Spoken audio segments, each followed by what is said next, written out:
안녕하십니까, 타시엠입니다. 오늘은 이렇게 세 가지 쿨러를 소개해 드리려고 합니다. 그런데 얘는 왜 나왔냐? 이렇게 네 가지가 모두 한 회사에서 유통을 하고 있습니다. 들어보신 분들도 계시겠지만 회사 이름이 얼티메이크라고 이렇게 가성비 쿨러를 주로 핵심적으로 취급하는 업체입니다. 뭐 이거저거 문어발식으로 손 안 대고 이렇게 확실한 자기 주관을 가지고 사업 영역을 구축했다는 것만으로도 믿을 만한 회사입니다. 그 외에 우리가 동네 음식점을 가봐도 뭐 설렁탕에 육개장에 비빔밥에 볶음밥에 칼국수에 파전에 뭐 이것저것 다 파는 데 있잖아요. 예, 그런 집이 사실 보통은 별로 맛이 없습니다. 이렇게 그냥 딱 들어와가지고 메뉴 이름 얘기 안 하고 두 명이요. 예, 요런 집이 보통 맛집이 많죠. 바로 이 얼티메이크가 쿨러 맛집입니다. 대충 여기 제품은 믿고 쓰셔도 됩니다. 그 얼티메이크에서 제가 이렇게 세 가지 쿨러를 받았습니다. 그래서 오늘 영상은 광고가 포함된 영상입니다. 요거는 제가 올 봄에 직접 산 거고요. 이거는 제가 반년 이상 썼었는데 그것도 메인컴에서 썼었습니다. 그 컴퓨터가 그 6개월 동안 잘해야 한 번 아니면 두 번 꺼졌을 겁니다. 제가 컴퓨터를 계속 켜놓고 쓰거든요. 잠잘 때든 뭐 2박 3일 놀러 갈 때도 안 꺼요. 뭔가 부품을 갈아 낄 일이 있을 때만 끕니다. 그러니까 그 6개월 동안 꽤 가혹한 조건에서 얘가 동작을 했던 거죠. 예, 그래도 문제없이 잘 버텼고 얘 성능에 대해서는 아주 만족합니다. 그래서 얘는 직접 써봤고 출시된 순서가 여기서부터 이렇게 순서대로입니다. 이건 뭐 지금 막 나온 애입니다. 이거는 에어로쿨, 이거는 PC쿨러사 제품인데 원래는 얼티메이크가 이 두 회사 제품을 수입해가지고 유통만 했었습니다. 그러다가 올해 이 얼티메이크 자체 브랜드를 런칭한 거예요. 왜 자체 고유 브랜드를 만들었는지 그 자세한 배경은 저도 모르지만 보통은 내가 만들면 더 잘 만들 수 있다, 이런 자신감을 가지고 시장에 뛰어들어서 뭐 성공하는 사례도 꽤 많죠.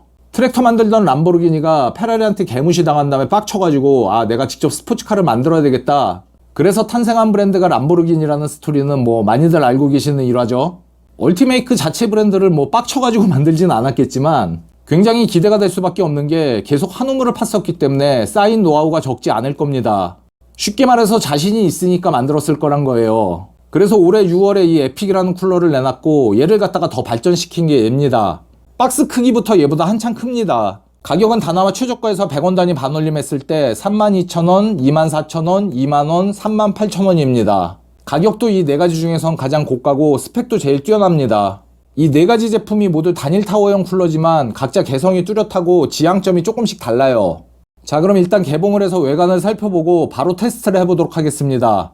자, 아까 박스 놓인 순서대로 여기서부터 사일런 4F, 에픽, GI-X4S, 에픽 플러스입니다. 이 제품이 가장 저렴한 GI-X4S죠. 이런 형태의 쿨러는 큰 차이가 없습니다.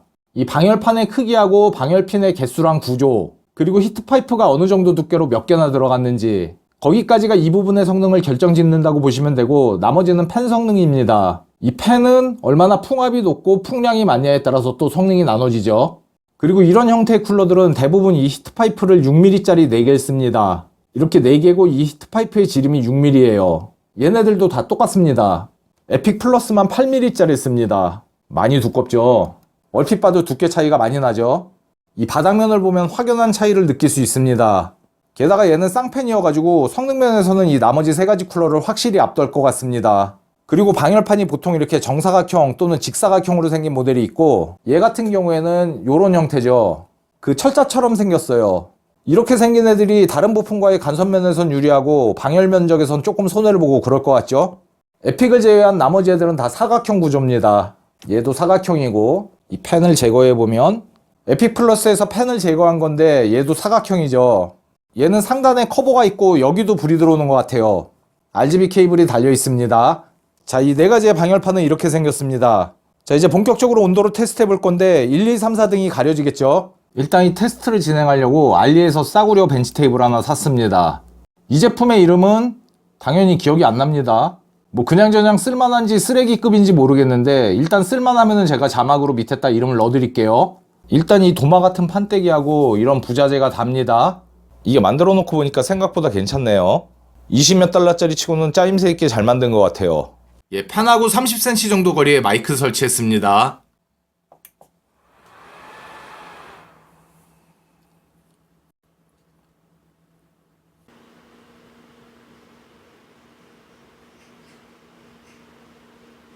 놈의 고양이가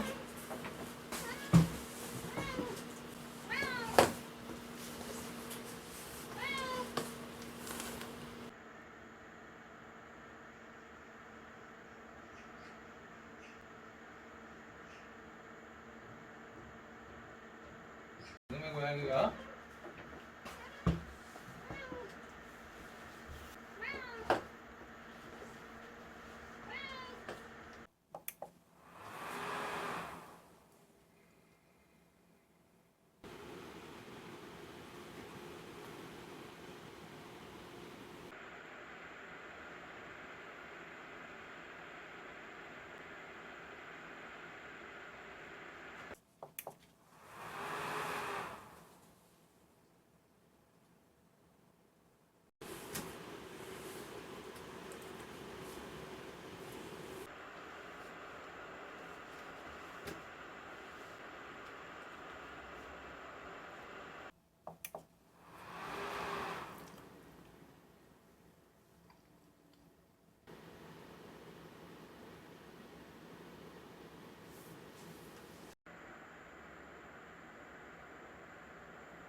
자, 일단 이 4가지 쿨러의 성능을 알아보기 위해서 프라임 95를 스몰로 20분씩 돌렸습니다.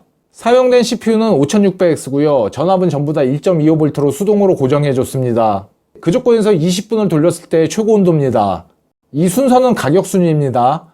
이쪽이 제일 저렴한 제품이고 이쪽으로 갈수록 가격이 비싸지는 거예요.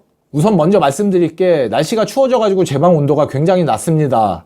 그리고 인케이스 상태에서 테스트를 한 것도 아니고 오픈 상태로 테스트를 한 거예요. 그래서 이런 결과들이 나왔는데 뭐 혹시나 성능을 더 좋게 보이기 위해서 일부러 방안 온도를 많이 낮춰놓은 거 아니냐, 그렇게 생각하시는 분들도 계실 수 있겠는데 절대로 일부러 온도를 낮춰서 돌리는 건 아닙니다. 지금보다 날씨가 더 추워지면 제 방의 실내 온도가 한 자릿수까지 떨어집니다. 집이 옛날 집이라서 난방 효율이 아주 안 좋아요. 보일러 한두 시간 틀어봐야 대충 티도 안 납니다. 그래서 영상 중에 앞으로도 몇 번 더 말씀드릴 것 같은데 제 방 온도가 상당히 낮다는 거를 염두에 두시고 보시면 좋을 것 같습니다. 이 4가지를 돌렸을 때 실내 온도가 0. 몇 도 차이로 약간씩은 달랐었는데요. 그 온도 차이를 15도 기준으로 맞춰가지고 플러스 마이너스 해준 온도가 이 온도입니다. 이 온도는 HW 인포에 있는 T다이 기준입니다. 이 순행은 커스텀 3열인데 그냥 참고만 하시기 바랍니다. 얘네들하고의 비교의 의미는 크게 없어서 흐린 색깔로 따로 적어놨습니다. 요건 참고용이고 이렇게 4가지만 보시면 돼요. 이 밑에 있는 숫자는 성능 순위를 매겨놓은 거예요. 원래 대충 쿨러가 가격 순서대로 나가는데 얘네 둘은 순서가 바뀌었습니다. 둘 중에는 GI 엑스퍼스가 조금 더 성능이 좋아요. 그런데 지금 이게 AMD CPU로 끼우고 했을 때랑 인텔 거로 끼우고 했을 때랑 조금 결과가 달라요. 얘네 둘은 얼마 전에 제가 인텔 걸로도 테스트를 해본 적이 있는데 그때는 에픽이 더 성능이 좋았었어요.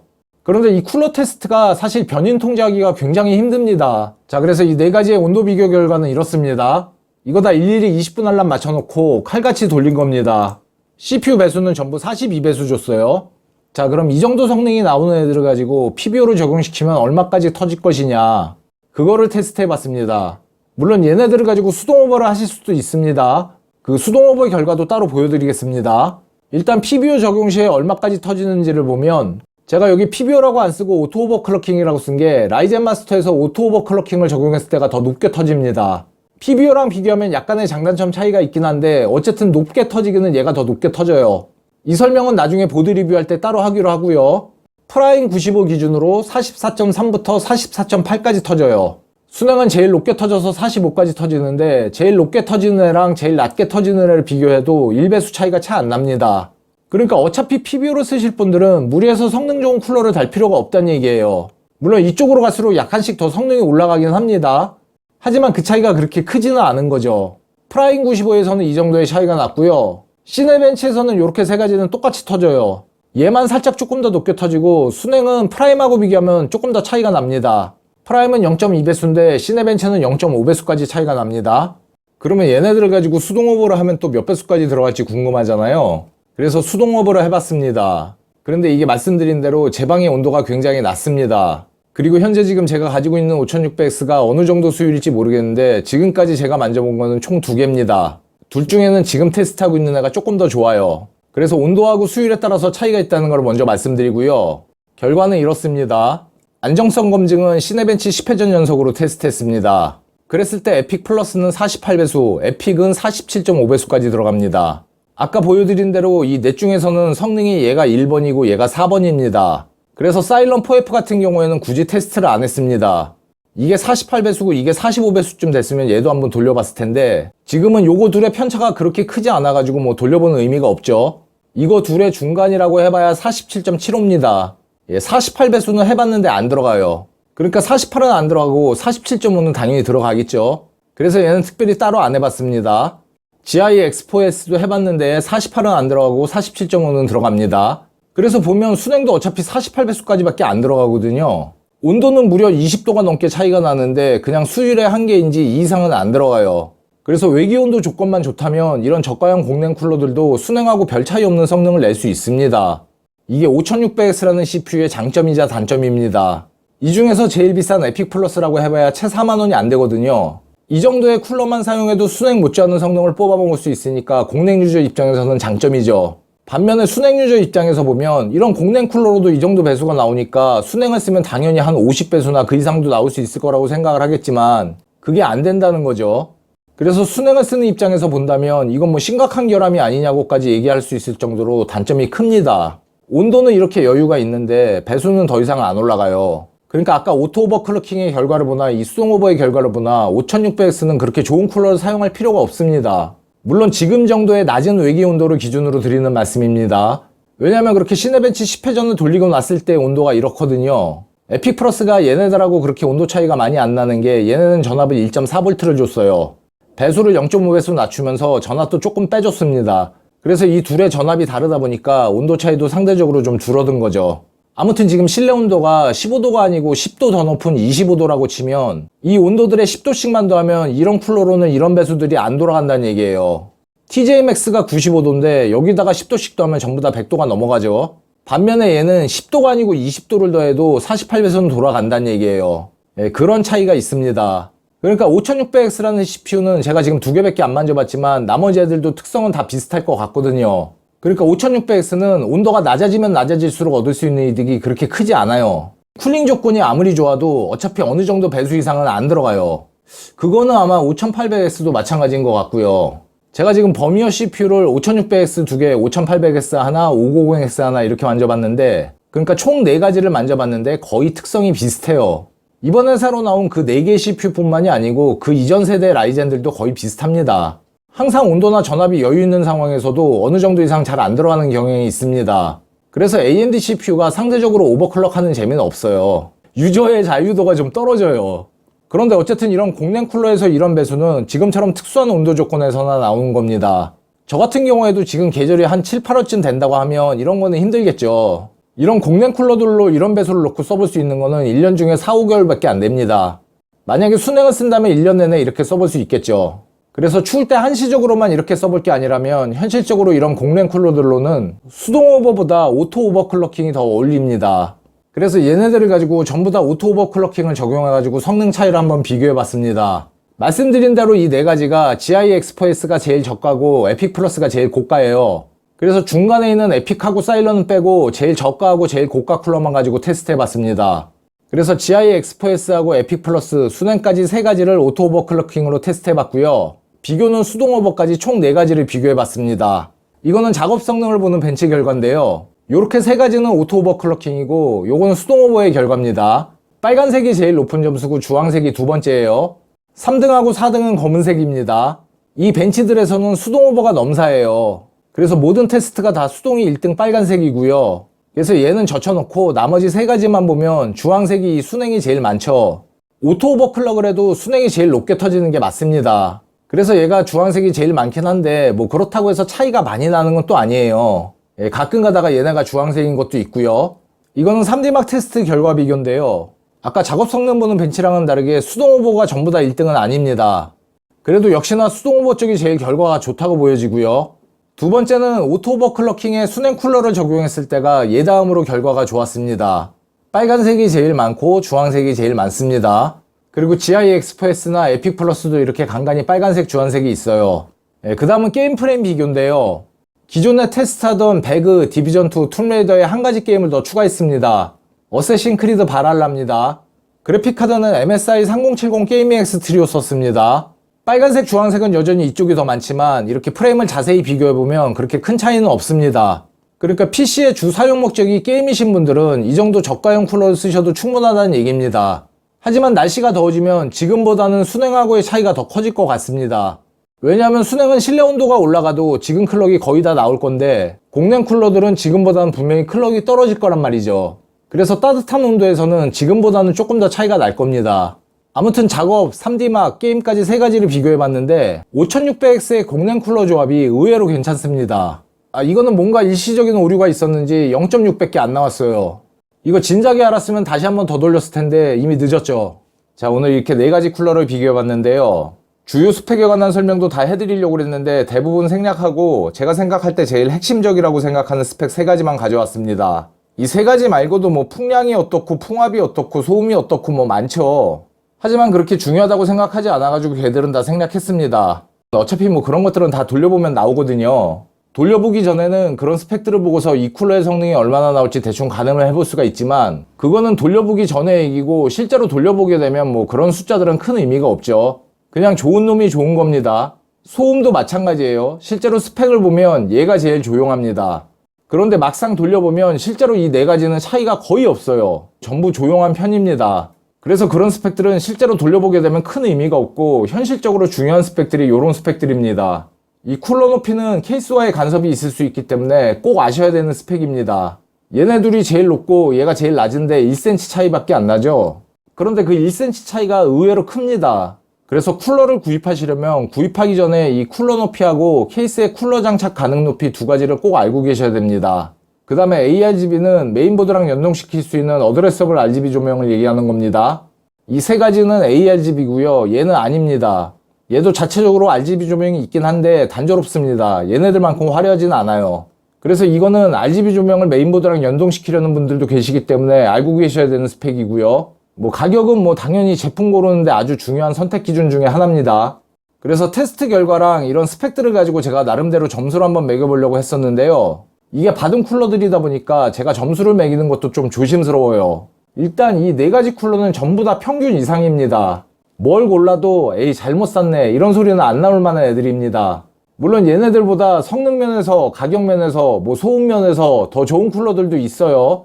아무리 받은 쿨러들이지만 얘네들이 최고의 제품이라는 소리는 못합니다. 하지만 한 가지 확실한 건 얘네들이 전부 다 균형이 굉장히 잘 맞아 있어요. 소음, 디자인, 성능, 가격, 조립 편의성 어떤 거 하나 빠지는 게 없습니다. 어떤 분이 고르든 이 중에 뭘 고르든 만족도는 평균 이상일 거란 걸 저는 확신합니다. 제가 그냥 드리는 말씀이 아니고 최근에 제가 얘네들 포함해가지고 공랭 쿨러만 총 14종을 테스트해봤어요. 얘네들보다 성능이 더 좋은 애들도 있고 가격이 더 싼 애들도 있고 소음이 더 조용한 애들도 있는데 꼭 뭔가 하나는 부족해요. 그런데 얘네들은 크게 아쉬운 부분이 없습니다. 조립하는 것도 굉장히 쉽고 단순하고요. 얘네들은 전부 다 무뽀빵이 들어있습니다. 그리고 에픽이나 에픽 플러스는 매뉴얼도 한글로 돼 있어서 처음 조립하시는 분들도 조립하기가 되게 쉽습니다. 자, 그래서 제가 얘네들의 점수를 매길 수는 없어도 순위는 매겨볼 수 있겠죠. 여기 써있는 것처럼 철저하게 제 기준으로 제 마음에 드는 순위입니다. 그러니까 제 마음에 드는 순서라는 거지 뭐 어떤 쿨러가 더 좋고 어떤 쿨러가 안 좋고 뭐 이런 건 아닙니다. 이 중에서 제일 제 마음에 드는 애는 얘입니다. 가격이 나머지 애들보다 좀 비싸서 그렇지 제가 느끼기에는 확실히 이 넷 중에서는 제일 뛰어난 것 같아요. 일단 에픽 쿨러를 만들고 나서 여기에서 뭔가 부족한 점을 더 보완을 한 제품이잖아요. 쿨링팬도 2개로 늘렸고 묶고 더블로 갔습니다. 그래서 뭐 쌍팬이라든가 상단 커버라든가 RGB 조명이라든가 성능이라든가 뭐 전방위적으로 다 괜찮아요. 두 번째는 얘입니다. 얘는 뭐 우리가 보통 얘기할 때 자주 소환되는 바로 그 2만원짜리 공랭 쿨러입니다. 뭐 2만원짜리 공랭 쿨러만 달아줘도 뭐 2만원짜리 공랭 쿨러보다도 못한 뭐 이딴 소리 할 때 흔히 찾는 바로 그 2만원짜리 공랭 쿨러 중에 하나입니다. 그러니까 이런 애들은 뭐 지금 이름도 뭐 복잡하지만 뭐 이름을 굳이 외우려고 할 필요가 없어요. PC 쿨러에서 나온 2만원짜리 있잖아. 그게 얘 이름이죠. 복잡하게 뭐 GI-Express 이런 거 기억할 필요 없어요. 바로 그런 2만원짜리 공랭 쿨러인데 가성비가 정말 좋습니다. 거품기를 쫙 걷어낸 모델이라서 뭐 여기에 ARGB가 안 되지만 나름 그래도 예뻐요. 그리고 가격에 비해서 굉장히 마감이 좋습니다. 그래서 저는 얘가 두 번째로 마음에 듭니다. 세 번째하고 네 번째는 제가 순위를 안 매길게요. 4등한테 너무 잔인한 것 같아. 공동 3등으로 해두죠. 자, 오늘 영상은 여기까지고요. 이 사일런 4층을 제외한 나머지 세 가지 쿨러는 필요한 분들께 나눔하겠습니다. 이거는 제가 사용하던 거라서 제외하고요. 얘네들은 새 거를 받은 건데 테스트하느라고 한 두세 번 분해 장착을 했더니 사용감은 약간 있습니다. 필요하신 분들께서는 신청이라는 말이 포함된 댓글을 적어주시면 되고요. 총 3분을 추첨할 건데 어떤 쿨러가 당첨될지 모릅니다. 에픽 플러스 때문에 신청을 했는데 GI 엑스프레스가 당첨될 수도 있습니다. 그런데 만약에 이거는 받기 싫다 그럴 수도 있잖아요. 그러면 나중에 당첨됐다고 댓글 드렸을 때 안 받는다고 말씀하시면 됩니다. 그럴 경우에는 그 안 받는 쿨러에 대해서는 추첨을 다시 한번 하겠습니다. 추첨은 토요일 낮 2시 할 거니까 그때까지 신청해 주시면 됩니다. 자, 오늘 영상은 여기까지입니다. 긴 시간 동안 시청해 주셔서 감사합니다. 안녕히 계십시오.